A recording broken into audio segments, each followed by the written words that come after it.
hunda dura rabbi nagaa waliin deebise galanni haa ga'u yaadannoo hedduu walirraa qabna ati waggaa yeroo jalqabaaf as kan hin dhufe 2014 na fakkaata gaafas hedduun keessanii ni dhagama gaafas duraa dhufu hedduun keessan yeroo isaan qurxummii raaftanii as geessanii dargaggeeyyii turtanii akkana walli dhiphattanii dachi bal'attu rabsha ajaa'ibaa walaa turtan aaraa garuu gurguddattanii mana jaarrattanii naamusa ajaa'ibaatiin wal obsitanii sagantaa kana fakkaatu qopheessuu keessanii hedduu na boonsisan warri Jarman. Yeroo hedduu akkuma hin jirutti rakkoon biyya keenyaa dhufaaftee biyya namaa gaafa dhufnu ambaasadara biyya keenyaati, ambaasadara uummata keenyaati. Wanni guddaan uummanni keenyas ta'e uummanni biyya kanaas irraa eegu biyya dhuftan kana keessatti barnootaan, hojiidhaan, bultiidhaan, hawaasummaadhaan gama maraan if dandeessanii yoo jiraattan biyyi isin qeebalte tunis bagan qeebaluu isaa kiyyatti hin gaabbuu yetti jechuu biyyi tunis ummanni keessanis kabaadiyyatti hafe gaafa isin wayyooytanii isaa illee gargaartan gaafa tokkummaan keessan jabaate mul'atu isaan dhalachuu keessaniif waan qaban guduunfaa hiikkatanii biyya kanatti isin erguu keessaniif hin gaabban jechuun ni gaabbanire hin gaabbuun hiikkaan isaa waan biraati miti waan dalayneet hin gaabbinu maal dalayne cunqursaa ni qoranne dhugaa qabnu ni baafanne tarsiimoo lafa kaayanne tarsiimoo san hojiitti hiine warra baankii qabu akkuma duraa angorra gadi buufne akkasuma goonani keessa kitaaba kana hedduu isiniin himu isin dubbisaa gara fuuldura waliin mari'an kitaabni kun seenaa ani isin wajjin dalage himu waan biraan qabu waan dalayne keessatti Jarman keessatti waan dalayne Minisootaatti waan dalayne Oromiyaatti waan dalayne biyya keessaa fi biyya baqattu waan dalayne tokkoffaa dhugaa waan qabnu dhugaa waan qabsoofne hin gaaffilu jechuudha.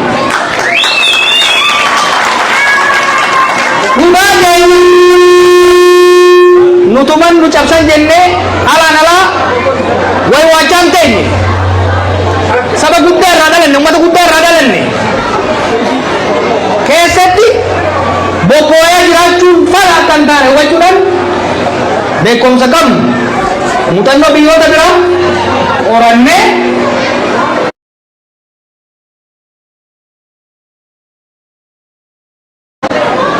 yeroo gabaabaa keessatti jijjiirama figne jechuudha. Har'a hoo bukoota jaan darbe kana keessatti waa'ee dhugeen dabalu gariin kaawwina galman geenye gariin kan eegaliin nutti dhufu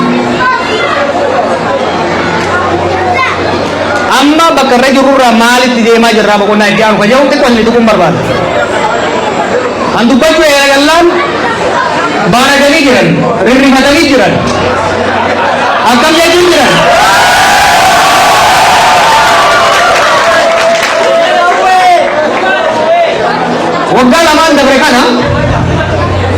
waggaa lamaan dabre gadi dhaabee booda itti hasaasaatiin ture amma immoo itti iyyuun eegale itti iyyinee itti lallannee dhaga'uu baannaan iyyuutu illee dhufa jechuudha kana beekuu qaba namni mootummaa garagalchuuf deemanii mootummaa kuffisuu barbaadanii jiran lakki nu mootummaa kuffisuu agarree jirra barbaashinaa minuuti we have done it kuffisuu barbaadan har'a gaafa muuxannoo qabnu dhiisi gaafa tiyoorii qofa qoranneeyyuu lafaan keenya agarsiifnee jirra nu har'a akeeka mootummaa kuffisuu jedhuun inni deemaa jiru mootummaan ofiiyyuu kufaa jirti dhiibbaa keenya barbaaddu wanni jechaa jirru mootummaan darreen lafa dha'ee jirtu kun akka nurratti hin qubneef lalla'u jirra akka nurratti hin qubne mootummaa maqaa Oromoo baadhatte maqaa Oromoo nyaatti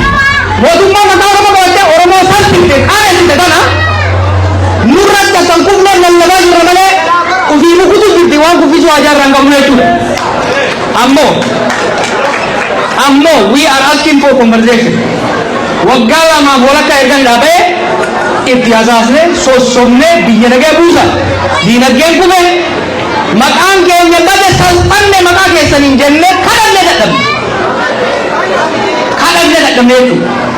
amma ko umman daga ko aka dunya daga uti itilallama jirayetu yo dagan it is bias barawdan garummo daga ubatani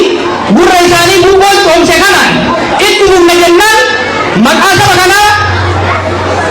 abatani itil kubu turesu hinayam biyate ya kaboni kenya kese rakko mekatan wan biyasani tane binen sunkan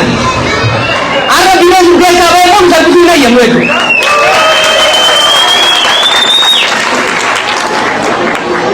we are asking for conversation lallaba jirra lallaba kenya dhaggeeffadha raftani fireena qabdanii raftanii fireena qabdanii quufanii quufa keessa dabartanii boqoytanii nurratti dhootanii xurii nuti dhabu hinayyamnu quufa kan biraa binnaa oromoo dhagaa ummatni keenya rakkoo har'a keessa jiru kana zamana Minilik argeen beeku zamana Haile Sillaasee argeen beeku zamana Mallasaatii zamana Darbuus argeen beeku rakkoo kana hunda obseet bornaasir raayeen kaleessa dargaggummaa akka isaan godhe kaleessa boona akka isaan godhe arraa bor wayyaamsoo jau itti hammaataa deema kana caalaa hin obsinu jechuudha sirraa waan maal immoo bakka buunaa jechuudha dhugaatiin qabu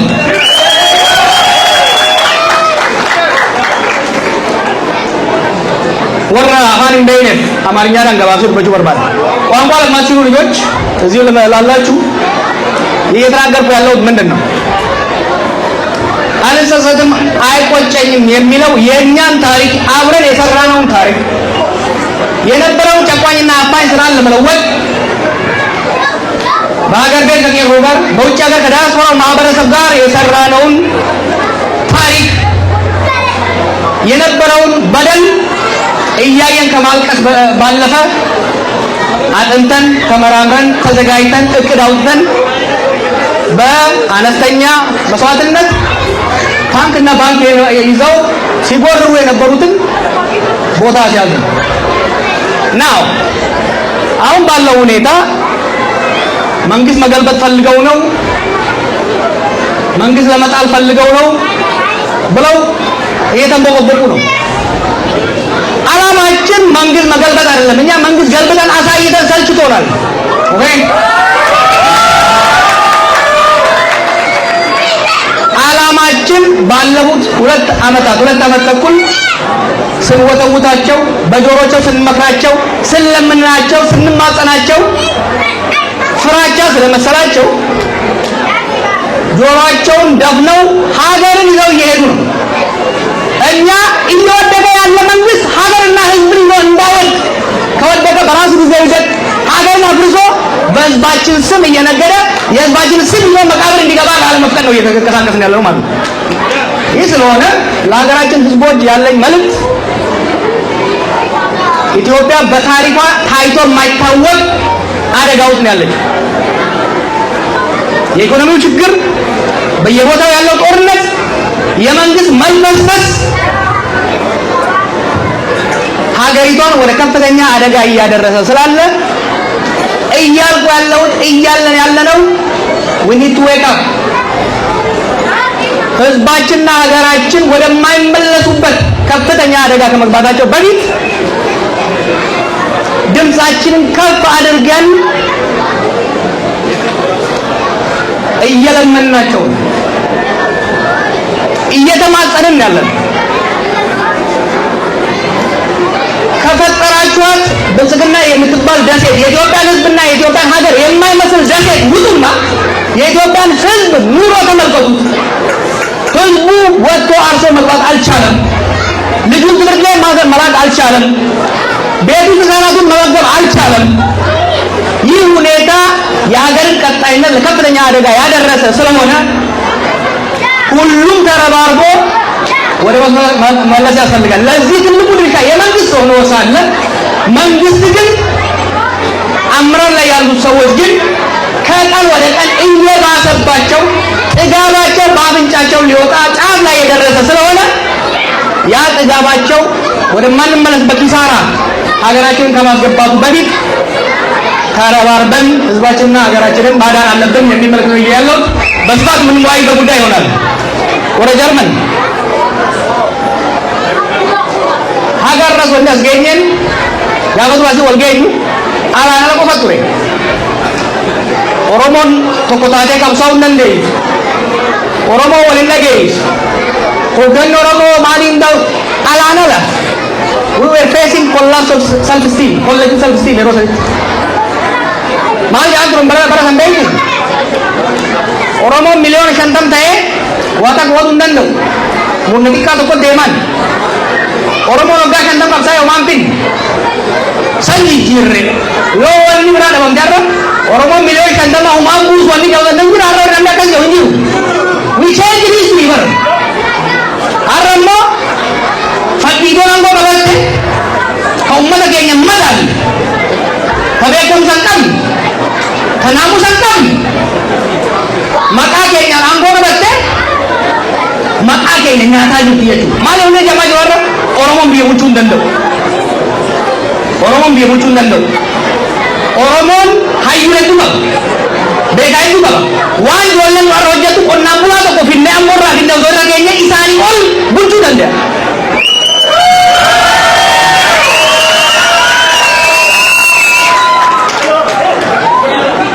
Nisani, salpin nisani, darrin nisani, lattin nisani, ummata keenya maqaa nyaate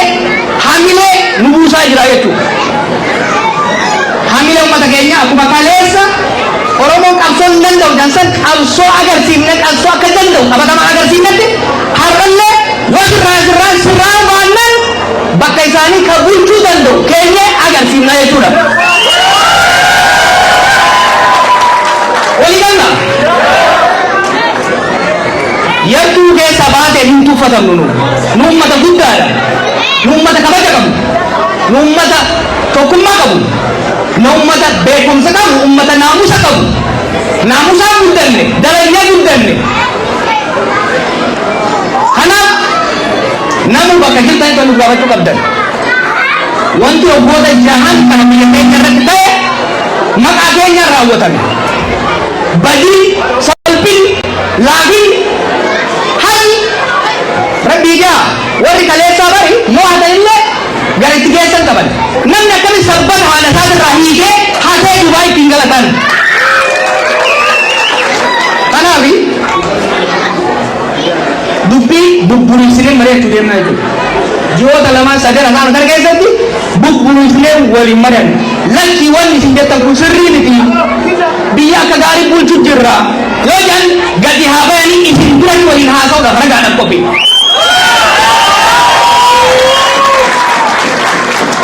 Wanni ani sinihin Oromo nambe kabar I know my people isin keessa akkalma tosoon hammaare akka ajaa'iba biyya hundi osoo mana akkuma qorsoo tosoon isin keessa hammaare nam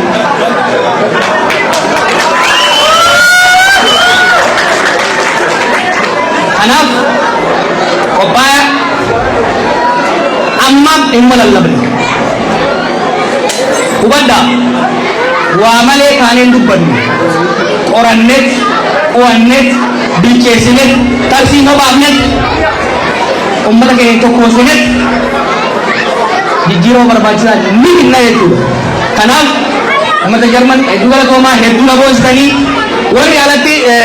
seenuu dadhabdanii alatti hattan hedduu dhiifama isin gaafannaa yoo carraan argame meebii gara boodallee isin dubbisuu dandeenya. Galmi kun irra laalina gareen asii kun beekta garee ajaa'ibaati gareen Jarmani kun. Abdoon sun yoo deemu suuta yoo hojjetu garuu saffisaadha. Gareen isaa kun immoo kaasi waa waraabu kunis kawallisu kunis isa jamsi no torban tokkoon kan ijoollee kanaaf. Torban tokkoon yeroo ayyaana kana keessatti galma kana fuudhanii akka waan sargii anaaf inni ta'etti galma sargii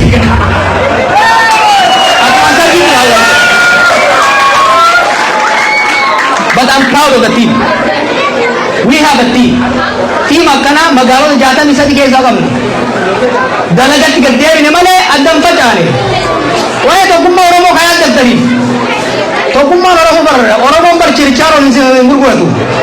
Oromoon uummata jumlaati. Warri gandaaf gandarree deddeemtu dura jirma jirti. Nuti garuu